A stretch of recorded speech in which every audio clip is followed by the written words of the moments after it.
ਅਮਰੀਕੀ ਹਮਲਿਆਂ ਤੋਂ ਬਾਅਦ ਈਰਾਨ ਦਾ ਵੱਡਾ ਬਿਆਨ, ਪਰਮਾਣੂ ਠਿਕਾਣਿਆਂ ਤੇ ਅਮਰੀਕੀ ਹਮਲੇ ਦਾ ਜਵਾਬ ਦੇਵੇਗਾ ਈਰਾਨ। ਦਿੱਲੀ ਸਰਕਾਰ ਵੱਲੋਂ ਸਿੱਖ ਧਾਰਮਿਕ ਮਾਮਲਿਆਂ ਵਿੱਚ ਦਖਲਅੰਦਾਜ਼ੀ ਵਿਰੁੱਧ ਸਰਨਾ ਅਤੇ ਮਨਜੀਤ ਸਿੰਘ ਜੀਕੇ ਨੇ ਦਿੱਤਾ ਅਸਤੀਫਾ। ਸ਼੍ਰੀ ਅਕਾਲ ਤਖਤ ਸਾਹਿਬ ਦੇ ਸਥਾਪਨਾ ਦਿਵਸ ਮੌਕੇ ਪੰਥ ਸੇਵਕ ਜਥਾ ਦੁਆਬਾ ਵੱਲੋਂ ਸਮੂਹ ਸਿੱਖ ਸੰਗਤ ਨੂੰ ਅਹਿਮ ਸੰਦੇਸ਼ ਜਾਰੀ।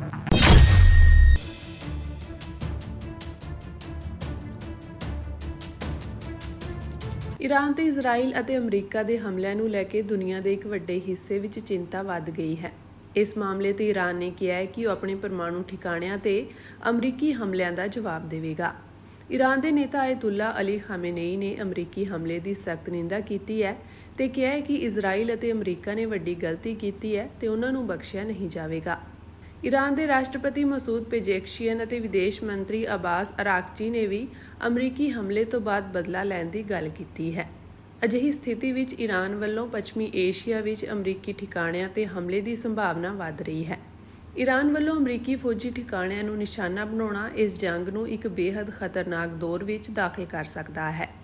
ਈਰਾਨ ਦੇ ਸਰਵਉੱਚ ਨੇਤਾ ਆਇਤੁੱਲਾ ਅਲੀ ਖਾਮੇਨਈ ਨੇ ਅੱਜ ਸਵੇਰੇ ਐਕਸ ਤੇ ਟਵੀਟ ਕੀਤਾ, ਜਿਸ ਵਿੱਚ ਇਜ਼ਰਾਈਲ ਨੂੰ ਇੱਕ ਸ਼ੈਤਾਨੀ ਖੋਪੜੀ ਵਜੋਂ ਦਿਖਾਇਆ ਗਿਆ ਹੈ। ਇਸ ਪੋਸਟ ਵਿੱਚ ਖਾਮੇਨੀ ਨੇ ਲਿਖਿਆ ਹੈ ਕਿ ਸਜ਼ਾ ਦਾ ਦੌਰ ਜਾਰੀ ਹੈ। ਜ਼ਾਇਓਨਿਸਟ ਦੁਸ਼ਮਣ ਭਾਵ ਇਜ਼ਰਾਈਲ ਨੇ ਇਹ ਵੱਡੀ ਗਲਤੀ ਕੀਤੀ ਹੈ, ਇੱਕ ਭਿਆਨਕ ਅਪਰਾਧ ਕੀਤਾ ਹੈ ਜਿਸ ਦੀ ਉਸ ਨੂੰ ਸਜ਼ਾ ਮਿਲੇਗੀ। ਈਰਾਨ ਵਿੱਚ ਅਮਰੀਕੀ ਹਮਲਿਆਂ ਤੋਂ ਬਾਅਦ ਇਹ ਖਾਮੇਨੀ ਦੀ ਪਹਿਲੀ ਪ੍ਰਤੀਕਿਰਿਆ ਹੈ। ਹਾਲਾਂਕਿ ਸਿੱਧੇ ਤੌਰ ਤੇ ਅਮਰੀਕਾ ਦਾ ਨਾਮ ਲੈਣ ਦੀ ਬਜਾਏ ਉਸਨੇ ਇਜ਼ਰਾਈਲ ਨੂੰ ਨਿਸ਼ਾਨਾ ਬਣਾਇਆ ਹੈ। ਈਰਾਨ ਦੇ ਰਾਸ਼ਟਰਪਤੀ ਮਸੂਦ ਪੇਜ਼ੇਸ਼ਕੀਅਨ ਨੇ ਵੀ ਅਮਰੀਕੀ ਹਮਲਿਆਂ ਦੀ ਨਿੰਦਾ ਕੀਤੀ ਹੈ ਅਤੇ ਕਿਹਾ ਹੈ ਕਿ ਇਸ ਦਾ ਜਵਾਬ ਜ਼ਰੂਰ ਦਿੱਤਾ ਜਾਵੇਗਾ। ਉਸਨੇ ਕਿਹਾ ਹੈ ਕਿ ਇਹ 1979 ਦੀ ਇਸਲਾਮੀ ਕ੍ਰਾਂਤੀ ਤੋਂ ਬਾਅਦ ਈਰਾਨ ਵਿਰੁੱਧ ਸਭ ਤੋਂ ਗੰਭੀਰ ਪੱਛਮੀ ਫੌਜੀ ਕਾਰਵਾਈ ਹੈ। ਡੋਨਾਲਡ ਟਰੰਪ ਨੇ ਨਾ ਸਿਰਫ ਈਰਾਨ ਬਲਕਿ ਆਪਣੇ ਦੇਸ਼ ਦੇ ਲੋਕਾਂ ਨਾਲ ਵੀ ਵਿਸ਼ਵਾਸਘਾਤ ਕੀਤਾ ਹੈ। ਈਰਾਨੀ ਵਿਦੇਸ਼ ਮੰਤਰੀ ਅਬਾਸ ਅਰਾਕਚੀ ਨੇ ਅਮਰੀਕੀ ਹਮਲਿਆਂ ਦੀ ਆਲੋਚਨਾ ਕੀਤੀ ਅਤੇ ਇਸ ਕਾਰਵਾਈ ਨੂੰ ਅੰਤਰਰਾਸ਼ਟਰੀ ਕਾਨੂੰਨ ਦੀ ਉਲੰਘਣਾ ਵੀ ਕਰਾਰ ਦਿੱਤਾ ਹੈ। ਈਰਾਨ ਤੇ ਇਜ਼ਰਾਈਲ ਅਤੇ ਅਮਰੀਕਾ ਦੇ ਹਮਲਿਆਂ ਨੂੰ ਦੇਖਦੇ ਹੋਏ ਸੰਯੁਕਤ ਰਾਸ਼ਟਰ ਦੇ ਸਕੱਤਰ ਜਨਰਲ ਐਂਟੋਨੀਓ ਗੁਟੇਰੇਜ਼ ਨੇ ਹਮਲਿਆਂ ਦੀ ਨਿੰਦਾ ਕੀਤੀ ਹੈ ਤੇ ਤੁਰੰਤ ਗੱਲਬਾਤ ਦੀ ਮੰਗ ਵੀ ਕੀਤੀ ਹੈ। ਰੂਸ, ਚੀਨ, ਤੁਰਕੀ, ਪਾਕਿਸਤਾਨ ਅਤੇ ਉੱਤਰੀ ਕੋਰੀਆ ਵਰਗੇ ਦੇਸ਼ਾਂ ਨੇ ਇਜ਼ਰਾਈਲ ਅਤੇ ਅਮਰੀਕੀ ਹਮਲਿਆਂ ਦਾ ਵਿਰੋਧ ਕੀਤਾ ਹੈ। ਇਸ ਦੇ ਨਾਲ ਹੀ ਪੱਛਮ ਅਮਰੀਕਾ ਦੇ ਨਾਲ ਖੜਾ ਦਿਖਾਈ ਦੇ ਰਿਹਾ ਹੈ। ਮਿਲੀ ਜਾਣਕਾਰੀ ਅਨੁਸਾਰ ਇਜ਼ਰਾਈਲੀ ਫੌਜ ਨੇ ਈਰਾਨ ਦੇ 6 ਏਅਰਬੇਸਾਂ ਤੇ ਹਵਾਈ ਹਮਲੇ ਕੀਤੇ ਹਨ। ਇਨ੍ਹਾਂ ਵਿੱਚ ਮਸ਼ਹਦ, ਤਹਿਰਾਨ, ਹਮਦਾਨ, ਦੇਜਫੁਲ, ਸ਼ਾਹਿਦ ਬਖਤਿਆਰੀ ਅਤੇ ਤਬਰੀਜ਼ ਦੇ ਏਅਰਬੇਸ ਸ਼ਾਮਿਲ ਹਨ। ਫੌਜ ਨੇ ਇੱਕ ਬਿਆਨ ਜਾਰੀ ਕਰਦਿਆਂ ਕਿਹਾ ਕਿ ਉਹਨਾਂ ਨੇ ਡਰੋਨ ਹਮਲਿਆਂ ਰਾਹੀਂ ਈਰਾਨ ਦੇ 15 ਫੌਜੀ ਜਹਾਜ਼ ਅਤੇ ਹੈਲੀਕਾਪਟਰ ਤਬਾਹ ਕਰ ਦਿੱਤੇ ਹਨ।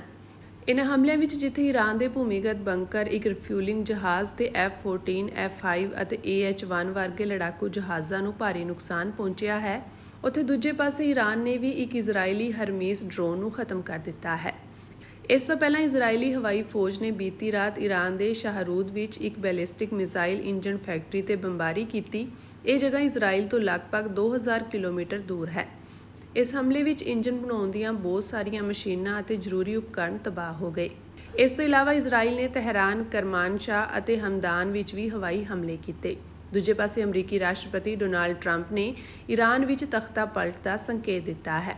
ਟਰੂਥ ਸੋਸ਼ਲ ਤੇ ਅਮਰੀਕੀ ਰਾਸ਼ਟਰਪਤੀ ਡੋਨਾਲਡ ਟਰੰਪ ਨੇ ਈਰਾਨ ਵਿੱਚ ਤਖਤਾ ਪਲਟ ਦੇ ਮੁੱਦੇ ਤੇ ਗੱਲ ਕੀਤੀ। ਸਾਡਾ ਅਸਤੀਫਾ ਹੈਗਾ, ਬਾਕੀਆਂ ਦੇ ਅਸਤੀਫੇ ਹਾਈ ਕਮਾਂਡ ਕੋਲ। ਆਪਣੇ ਮੈਂਬਰਾਂ ਨੂੰ ਵੋਟ ਲੈਣ ਦਾ ਹੱਕ ਲੈਣ ਦੇ ਸਾਨੂੰ ਹਾਈ ਕੋਰਟ ਦੇ ਦਰਵਾਜ਼ੇ ਖੜਕਾਉਣੇ। ਅੱਜ ਔਰੰਗਜ਼ੇਬੀ ਸੋਚ ਤੇ ਪਹਿਰਾ ਦੇ ਰਹੇ ਦਿੱਲੀ ਦੇ ਸਰਸਾ ਕਾਢੋਂ ਦਿੱਲੀ ਸਰਕਾਰ। ਜੇ ਗੁਰੂ ਘਰ ਬਚਾਣੇ ਨੇ ਤੇ ਇਹ ਜਿਹੜੇ ਔਰੰਗਜ਼ੇਬੀ ਸੋਚ ਵਾਲੇ ਮਲੇਛ ਜਿਹੜੇ ਨੇ, ਜਿਹੜੇ ਸਰਕਾਰੀ ਪਿੱਠੂ ਨੇ, ਇਹਨਾਂ ਤੋਂ ਪਿੱਛਾ ਛੁਡਾ ਲਓ, ਇਹਨਾਂ ਤੋਂ ਗੁਰੂ ਘਰ ਛੁਡਾ ਲਓ। ਦਿੱਲੀ ਸਰਕਾਰ ਵੱਲੋਂ ਸਿੱਖ ਧਾਰਮਿਕ ਮਾਮਲਿਆਂ ਵਿੱਚ ਕਥਿਤ ਦਖਲਅੰਦਾਜ਼ੀ ਦੇ ਵਿਰੁੱਧ ਵੱਡਾ ਕਦਮ ਚੁੱਕਦਿਆਂ ਸ਼੍ਰੋਮਣੀ ਅਕਾਲੀ ਦਲ ਦਿੱਲੀ ਇਕਾਈ ਦੇ ਸੀਨੀਅਰ ਆਗੂਆਂ ਨੇ ਪ੍ਰਧਾਨ ਮੰਤਰੀ ਨਰਿੰਦਰ ਮੋਦੀ ਨੂੰ ਇੱਕ ਪੱਤਰ ਲਿਖ ਕੇ ਦਿੱਲੀ ਸਿੱਖ ਗੁਰਦੁਆਰਾ ਪ੍ਰਬੰਧਕ ਕਮੇਟੀ ਤੋਂ ਆਪਣੇ ਸਮੂਹਿਕ ਅਸਤੀਫੇ ਦਾ ਐਲਾਨ ਕਰ ਦਿੱਤਾ ਹੈ। ਜਾਣਕਾਰੀ ਅਨੁਸਾਰ ਸ਼੍ਰੋਮਣੀ ਅਕਾਲੀ ਦਲ ਦੀ ਦਿੱਲੀ ਇਕਾਈ ਦੇ ਸੀਨੀਅਰ ਆਗੂ ਪਰਮਜੀਤ ਸਿੰਘ ਸਰਨਾ ਅਤੇ ਮਨਜੀਤ ਸਿੰਘ ਜੀਕੇ ਨੇ ਆਪਣੇ ਅਸਤੀਫੇ ਪ੍ਰਧਾਨ ਮੰਤਰੀ ਦਫ਼ਤਰ ਜਾ ਕੇ ਸੌਂਪ ਦਿੱਤੇ ਹਨ। ਸਾਡਾ ਅਸਤੀਫਾ ਹੈਗਾ, ਬਾਕੀਆਂ ਦੇ ਅਸਤੀਫੇ ਹਾਈ ਕਮਾਂਡ ਕੋਲ ਨੂੰ। ਔਰ ਜਦ ਹਾਈ ਕਮਾਂਡ ਕਹੇਗੀ ਉਸ ਵਕਤ ਅਸੀਂ ਦੇਵਾਂਗੇ। ਅਸੀਂ ਦੋਵਾਂ ਨੇ ਅਸਤੀਫਾ ਦੇਤਾ ਹੈ।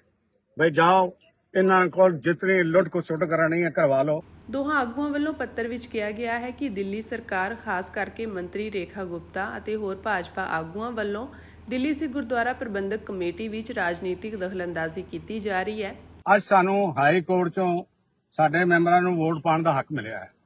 ਮਤਲਬ ਆਪਣੇ ਮੈਂਬਰਾਂ ਨੂੰ ਵੋਟ ਲੈਣ ਦਾ ਹੱਕ ਲੈਣ ਦੇ ਲਈ ਸਾਨੂੰ ਹਾਈ ਕੋਰਟ ਦੇ ਦਰਵਾਜ਼ੇ ਖੜਕਾਉਣੇ ਪੈਂਦੇ ਔਰ ਇਹ ਕਹਿੰਦੇ ਨੇ ਕਿ ਅਸੀਂ ਤੇ ਇੱਥੇ ਹੁਣ ਇਲੈਕਸ਼ਨ ਹੋਣ ਹੀ ਨਹੀਂ ਦੇਣੀ। ਕਿਉਂ ਨਹੀਂ ਹੋਣ ਦੇਣੀ? ਸਾਡੇ ਪਿੱਛੇ ਪ੍ਰਾਈਮ ਮਿਨਿਸਟਰ ਮੋਦੀ ਹੈ, ਚੀਫ ਮਿਨਿਸਟਰ ਰੇਖਾ ਗੁਪਤਾ ਹੈ ਤੇ ਸਾਡੇ ਪਿੱਛੇ ਹੋਰ ਲਗੜ ਪਕੜ ਹੈਗੇ ਜਿਨ੍ਹਾਂ ਦੀ ਸਿੱਖ ਕੌਮ ਦੇ ਵਿੱਚ ਇੱਕ ਢੇਲਾ ਵਕਤ ਨਹੀਂ ਹੈਗੀ। ਇੱਕ ਢੇਲਾ ਵਕਤ ਬਿਆਨ ਦਵਾ ਲਓ, ਜੋ ਮਰਜ਼ੀ ਕਰ ਲਓ। ਪੱਤਰ ਵਿੱਚ ਇਲਜ਼ਾਮ ਲਗਾਏ ਗਏ ਹਨ ਕਿ ਚੁਣੇ ਹੋਏ ਮੈਂਬਰਾਂ ਨੂੰ ਬਿਨਾਂ ਕਿਸੇ ਕਾਨੂੰਨੀ ਪ੍ਰਕਿਰਿਆ ਦੇ ਹਟਾ ਦਿੱਤਾ ਗਿਆ ਸੀ ਅਤੇ ਉਹਨਾਂ ਦੀ ਜਗ੍ਹਾ ਰਾਜਨੀਤਿਕ ਵਫਾਦਾਰਾਂ ਨੂੰ ਨਿਯੁਕਤ ਕੀਤਾ ਗਿਆ ਸੀ। ਪੱਤਰ ਵਿੱਚ ਇਹ ਵੀ ਕਿਹਾ ਗਿਆ ਹੈ ਕਿ ਦਿੱਲੀ ਸਿੱਖ ਗੁਰਦੁਆਰਾ ਪ੍ਰਬੰਧਕ ਕਮੇਟੀ ਦੀਆਂ ਚੋਣਾਂ ਜਾਣਬੁੱਝ ਕੇ 18 ਮਹੀਨਿਆਂ ਲਈ ਮੁਲਤਵੀ ਕੀਤੀਆਂ ਗਈਆਂ ਸਨ। ਚੋਣ ਨਿਯਮਾਂ ਦੀ 2 ਵਾਰ ਉਲੰਘਣਾ ਕੀਤੀ ਗਈ ਸੀ। ਮੌਜੂਦਾ ਲੀਡਰਸ਼ਿਪ ਤੇ 400 ਕਰੋੜ ਰੁਪਏ ਦੀਆਂ ਵਿੱਤੀ ਬੇਨਿਯਮੀਆਂ ਦਾ ਦੋਸ਼ ਲਗਾਇਆ ਗਿਆ ਹੈ। ਸਿੱਖ ਧਾਰਮਿਕ ਜਾਇਦਾਦਾਂ ਨੂੰ ਸਰਕਾਰੀ ਕੰਟਰੋਲ ਹੇਠ ਲੈਣ ਦੀ ਕੋਸ਼ਿਸ਼ ਕੀਤੀ ਜਾ ਰਹੀ ਹੈ। ਦਿੱਲੀ ਹਾਈ ਕੋਰਟ ਦੇ ਹੁਕਮਾਂ ਦੀ ਅਣਦੇਖੀ ਕੀਤੀ ਗਈ। ਆਗੂਆਂ ਨੇ ਇਸ ਨੂੰ ਸਿੱਖ ਧਰਮ ਦੀ ਖੁਦਮੁਖਤਿਆਰੀ ਤੇ ਸਿੱਧਾ ਹਮਲਾ ਕਰਾਰ ਦਿੱਤਾ ਹੈ ਅਤੇ ਕਿਹਾ ਹੈ ਕਿ ਉਹ ਇਸ ਰਾਜਨੀਤਿਕ ਕਬਜ਼ੇ ਦਾ ਹਿੱਸਾ ਨਹੀਂ ਹੋ ਸਕਦੇ। ਉਹਨਾਂ ਇਸ ਮਾਮਲੇ ਵਿੱਚ ਪ੍ਰਧਾਨ ਮੰਤਰੀ ਤੋਂ ਤੁਰੰਤ ਦਖਲ ਦੀ ਮੰਗ ਕੀਤੀ ਹੈ। ਸਾਡੀ ਪ੍ਰਾਈਮ ਮਿਨਿਸਟਰ ਸਾਹਿਬ ਕੋਲ ਇਹ ਗੁਜ਼ਾਰਿਸ਼ ਹੈਗੀ ਕਿ ਸਿੱਖਾਂ ਦੇ ਨਾਲ ਇਹ ਜ਼ੁਲਮ ਤੁਹਾਡੀ ਸਰਕਾਰ ਵੱਲੋਂ ਹੋਣਾ, ਇਹਦੀ ਕੀਮਤ ਬੜੀ ਬਣਾ ਚੁਕਾਣੀ ਪਏਗੀ। ਅੱਜ ਤੇ ਵਕਤ ਬੀਤ ਰਿਹਾ, ਕੋਈ ਗੱਲ ਨਹੀਂ। ਅੰਗਰੇਜ਼ਾਂ ਵਕਤ ਵੀ ਬੀਤਿਆ, ਮੁਗਲਾਂ ਵਕਤ ਵੀ ਬੀਤਿਆ, ਕਾਂਗਰਸ ਵਕਤ ਵੀ ਬੀਤਿਆ। ਸਿੱਖਾਂ ਨਾਲ ਲੜ ਕੇ ਕੋਈ ਬਚਿਆ ਹੈ ਤਾਂ ਮੈਨੂੰ ਦੱਸ ਦਿਓ। ਔਰ ਅਸੀਂ ਤੁਹਾਨੂੰ ਕਹਿੰਦੇ ਆ, ਤੁਸੀਂ ਕੰਮ ਚੰਗਾ ਕਰਦੇ ਪਿਓ, ਚੰਗਾ ਕੰਮ ਕਰਦੇ ਰਹੋ। ਸਿੱਖਾਂ ਨਾਲ ਵਿਗਾੜਨ ਦੀ ਔਰ ਸਿੱਖਾਂ ਦੇ ਗੁਰਦੁਆਰਿਆਂ ਦੇ ਵਿੱਚ ਹਸਤਾਖੇਪ ਕਰਨ ਦੀ, ਦਖਲਅੰਦਾਜ਼ੀ ਕਰਨ ਦੀ ਬਿਲਕੁਲ ਲੋੜ ਨਹੀਂ ਹੈਗੀ ਤੁਹਾਨੂੰ। ਫਿਰ ਜੋ ਦਿੱਲੀ ਦੀ ਸਰਕਾਰ ਨੇ ਜਿਸ ਤਰ੍ਹਾਂ ਇਲੀਗਲ ਤਰੀਕੇ ਨਾਲ 2 ਮੈਂਬਰ ਸਾਡੇ ਕੱਢ ਕੇ 2 ਮੈਂਬਰ ਆਪਣੇ ਪਾਤੇ, ਉਹ ਵੀ ਅਸੀਂ ਦੇਖਿਆ। ਅੱਜ ਸਾਨੂੰ ਹਾਈ ਕੋਰਟ ਚੋਂ ਸਾਡੇ ਮੈਂਬਰਾਂ ਨੂੰ ਵੋਟ ਪਾਉਣ ਦਾ ਹੱਕ ਮਿਲਿਆ ਹੈ। ਮਤਲਬ ਆਪਣੇ ਮੈਂਬਰਾਂ ਨੂੰ ਵੋਟ ਲੈਣ ਦਾ ਹੱਕ ਲੈਣ ਦੇ ਲਈ ਸਾਨੂੰ ਹਾਈ ਕੋਰਟ ਦੇ ਦਰਵਾਜ਼ੇ ਖੜਕਾਉਣੇ ਪੈਂਦੇ। ਅਸੀਂ ਅਰਦਾਸ ਕੀਤੀ ਸੀ ਕਿ ਜਿਹੜੀ ਔਰੰਗਜ਼ੇਬੀ ਸੋਚ ਦੇ ਖਿਲਾਫ ਗੁਰੂ ਹਰਕ੍ਰਿਸ਼ਨ ਪਾਤਸ਼ਾਹ ਨੇ ਮਲੇਸ਼ ਨੂੰ ਦਰਸ਼ਨ ਦਿੱਤੇ ਸੀ, ਅੱਜ ਔਰੰਗਜ਼ੇਬੀ ਸੋਚ ਤੇ ਪਹਿਰਾ ਦੇ ਰਹੇ ਦਿੱਲੀ ਦੇ ਸਰਸਾ ਕਾਂਡੋਂ ਦਿੱਲੀ ਸਰਕਾਰ, ਉਸ ਔਰੰਗਜ਼ੇਬੀ ਸੋਚ ਦੇ ਖਿਲਾਫ ਅੱਜ ਮੈਂ ਸਮਝਦਾ ਕਿ ਹਾਈ ਕਮਾਂਡ ਸਾਡੀ ਨੇ, ਅਸੀਂ ਦੋਵਾਂ ਨੇ ਅਸਤੀਫੇ ਦਿੱਤੇ ਨੇ। ਪ੍ਰਾਈਮ ਮਿਨਿਸਟਰ ਨੂੰ ਸਾਰੀ ਡਿਟੇਲ ਅਸੀਂ ਲਿਖੀ ਹੈ। ਮੈਂ ਸਿਰਫ ਇੱਕੋ ਗੱਲ ਕਹਿਣਾ ਚਾਹੁੰਦਾ ਵਾਂ ਸੰਗਤ ਨੂੰ, ਬਾਕੀ ਗੱਲਾਂ ਛੱਡੋ। ਇਹ ਕੀ ਕਰਦੇ ਨੇ ਗੁਰਦੁਆਰਿਆਂ 'ਚ, ਕੀ ਨਹੀਂ ਕਰ ਰਹੇ, ਤੁਹਾਨੂੰ ਸਾਰਾ ਕੁਝ ਪਤਾ ਹੈ। ਮੈਂ ਇੱਕੋ ਗੱਲ ਕਹਿਣਾ ਚਾਹ ਰਿਹਾ ਵਾਂ ਕਿ ਅੱਗੇ ਵੀ ਮੈਂ ਸੰਗਤ ਨੂੰ ਕਿਹਾ ਸੀ ਕਿ ਸਾਡਾ ਜੀ ਕਰਦਾ ਹੁਣ ਇਹ ਸਿਆਸਤ ਤੋਂ ਪਾਸੇ ਹੋ ਜਾਈਏ। ਅੱਜ ਮੈਂ ਆਪਣੀ ਝੋਲੀ ਅੜਦਾ ਪਿਆ ਵਾਂ, ਅੱਜ ਮੈਂ ਆਪਣੀ ਝੋਲੀ ਅੜ ਰਿਹਾ ਸੰਗਤ ਅੱਗੇ। ਸੰਗਤ ਜੀ, ਜੇ ਗੁਰੂ ਘਰ ਬਚਾਣੇ ਨੇ ਤੇ ਇਹ ਜਿਹੜੇ ਔਰੰਗਜ਼ੇਬੀ ਸੋਚ ਵਾਲੇ ਮਲੇਛ ਜਿਹੜੇ ਨੇ, ਜਿਹੜੇ ਸਰਕਾਰੀ ਪਿੱਠੂ ਨੇ, ਇਹਨਾਂ ਤੋਂ ਪਿੱਛਾ ਛੁਡਾ ਲਓ, ਇਹਨਾਂ ਤੋਂ ਗੁਰੂ ਘਰ ਛੁਡਾ ਲਓ। ਨਹੀਂ ਤੇ ਇਹ ਜੋ ਮਤ ਨਰੈਣੂ ਕਰਦਾ ਰਿਹਾ ਹੈ, ਨਨਕਾਣਾ ਸਾਹਿਬ, ਪੰਜਾ ਸਾਹਿਬ, ਇਹ ਸਾਰਾ ਕੁਝ ਇੱਥੇ ਹੁੰਦਾ ਪਿਆ, ਕਰਾਣਗੇ ਨਹੀਂ, ਹੁੰਦਾ ਪਿਆ। ਮੈਂ ਸਮਝਦਾ ਹੁਣ ਸੰਗਤ ਨੂੰ ਜਾਗਣਾ ਪਏਗਾ। ਅਸੀਂ ਪ੍ਰਧਾਨ ਮੰਤਰੀ ਨੂੰ ਆ ਕੇ ਇੱਕ ਹੁੰਗਾਰਾ ਦੇ ਗਏ ਆ।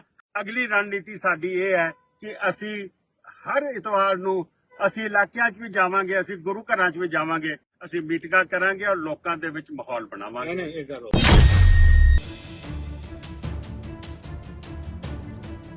ਸ਼੍ਰੀ ਅਕਾਲ ਤਖਤ ਸਾਹਿਬ ਦੇ ਸਥਾਪਨਾ ਦਿਵਸ ਮੌਕੇ ਤੇ ਪੰਥ ਸੇਵਕ ਜਥਾ ਦੁਆਬਾ ਵੱਲੋਂ ਸਮੂਹ ਗੁਰੂ ਖਾਲਸਾ ਪੰਥ ਨੂੰ ਇੱਕ ਦਸਤਾਵੇਜ਼ ਜਾਰੀ ਕੀਤਾ ਗਿਆ ਹੈ, ਜਿਸ ਵਿੱਚ ਸ਼੍ਰੀ ਅਕਾਲ ਤਖਤ ਸਾਹਿਬ ਅਤੇ ਹੋਰ ਤਖਤ ਸਾਹਿਬਾਨਾਂ ਦੁਆਲੇ ਚੱਲ ਰਹੀਆਂ ਰਾਜਨੀਤਿਕ ਚਾਲਾਂ ਅਤੇ ਸੰਸਥਾਗਤ ਅਸਥਿਰਤਾ ਬਾਰੇ ਗੰਭੀਰ ਚਿੰਤਾਵਾਂ ਪ੍ਰਗਟ ਕੀਤੀਆਂ ਗਈਆਂ ਹਨ। ਦਸਤਾਵੇਜ਼ ਵਿੱਚ ਮੌਜੂਦਾ ਸਮੇਂ ਖਾਲਸਾ ਪੰਥ ਦੀ ਸਰਵਉੱਚ ਸੰਸਥਾ ਦੇ ਸਾਹਮਣੇ ਵੱਧ ਰਹੀ ਉਲਝਣ ਅਤੇ ਭਰੋਸੇਯੋਗਤਾ ਦੇ ਖੋਰੇ ਨੂੰ ਵੀ ਉਜਾਗਰ ਕੀਤਾ ਗਿਆ ਹੈ। ਇਸ ਵਿੱਚ ਦੱਸਿਆ ਗਿਆ ਕਿ ਸਿੱਖ ਸੰਗਤ ਦੇ ਲਗਾਤਾਰ ਦਬਾਅ ਹੇਠ ਸ਼੍ਰੋਮਣੀ ਗੁਰਦੁਆਰਾ ਪ੍ਰਬੰਧਕ ਕਮੇਟੀ ਨੇ ਹਾਲ ਹੀ ਵਿੱਚ ਸਿੱਖ ਸੰਗਠਨਾਂ, ਸੰਸਥਾਵਾਂ, ਵਿਦਵਾਨਾਂ ਅਤੇ ਬੁੱਧੀਜੀਵੀਆਂ ਨੂੰ ਜਥੇਦਾਰਾਂ ਦੀ ਨਿਯੁਕਤੀ, ਬਰਖਾਸਤਗੀ, ਭੂਮਿਕਾ ਅਤੇ ਕਾਰਜ ਪ੍ਰਣਾਲੀ ਬਾਰੇ ਸੁਝਾਅ ਦੇਣ ਦੀ ਅਪੀਲ ਕੀਤੀ। ਨਾਲ ਹੀ ਉਹਨਾਂ ਦੇ ਕੰਮਕਾਜ ਲਈ ਇੱਕ ਢੁਕਵਾਂ ਕਾਨੂੰਨੀ ਅਤੇ ਪ੍ਰਕਿਰਿਆਤਮਕ ਢਾਂਚਾ ਤਿਆਰ ਕਰਨ ਲਈ ਵੀ ਕਿਹਾ। ਸ਼੍ਰੋਮਣੀ ਕਮੇਟੀ ਦੀ ਅਪੀਲ ਦਾ ਇੱਕ ਸਕਾਰਾਤਮਕ ਕਦਮ ਵਜੋਂ ਸਵਾਗਤ ਕਰਦੇ ਹੋਏ ਪੰਥ ਸੇਵਕ ਜਥਾ ਦੁਆਬਾ ਨੇ ਜ਼ੋਰ ਦੇ ਕੇ ਕਿਹਾ ਕਿ ਇੱਕ ਬਹੁਤ ਦੇਰੀ ਨਾਲ ਲਿਆ ਗਿਆ ਅਤੇ ਨਾਕਾਫੀ ਕਦਮ ਹੈ। ਦਸਤਾਵੇਜ਼ ਵਿੱਚ ਸਪਸ਼ਟ ਤੌਰ ਤੇ ਕਿਹਾ ਗਿਆ ਹੈ ਕਿ ਅਸੀਂ ਪਹਿਲਾਂ ਹੀ ਸੁਧਾਰਵਾਦੀ ਕਦਮਾਂ ਰਾਹੀਂ ਹੱਲ ਦਾ ਮੌਕਾ ਗਵਾ ਚੁੱਕੇ ਹਾਂ। ਮੌਜੂਦਾ ਸਮਾਂ ਵਿਅਕਤੀਗਤ ਸੁਧਾਰਾਂ ਦੀ ਮੰਗ ਨਹੀਂ ਕਰਦਾ, ਸਗੋਂ ਢਾਂਚਾਗਤ ਤਬਦੀਲੀਆਂ ਦੀ ਮੰਗ ਕਰਦਾ ਹੈ। ਦਸਤਾਵੇਜ਼ ਵਿੱਚ ਕਿਹਾ ਗਿਆ ਹੈ ਕਿ ਸਿੱਖ ਭਾਈਚਾਰਾ ਪਹਿਲਾਂ ਹੀ ਸੰਸਥਾਗਤ ਚੁਣੌਤੀਆਂ ਨੂੰ ਹੱਲ ਨਾ ਕਰਨ ਦੀ ਵੱਡੀ ਕੀਮਤ ਚੁਕਾ ਚੁੱਕਿਆ ਹੈ। ਸਿੱਖਾਂ ਨੂੰ ਹੁਣ ਸਿੱਖ ਧਾਰਮਿਕ ਸ਼ਾਸਨ ਦੇ ਪ੍ਰਣਾਲੀਗਤ ਸੁਧਾਰ ਵੱਲ ਕੰਮ ਕਰਨਾ ਚਾਹੀਦਾ ਹੈ। ਜਥੇ ਨੇ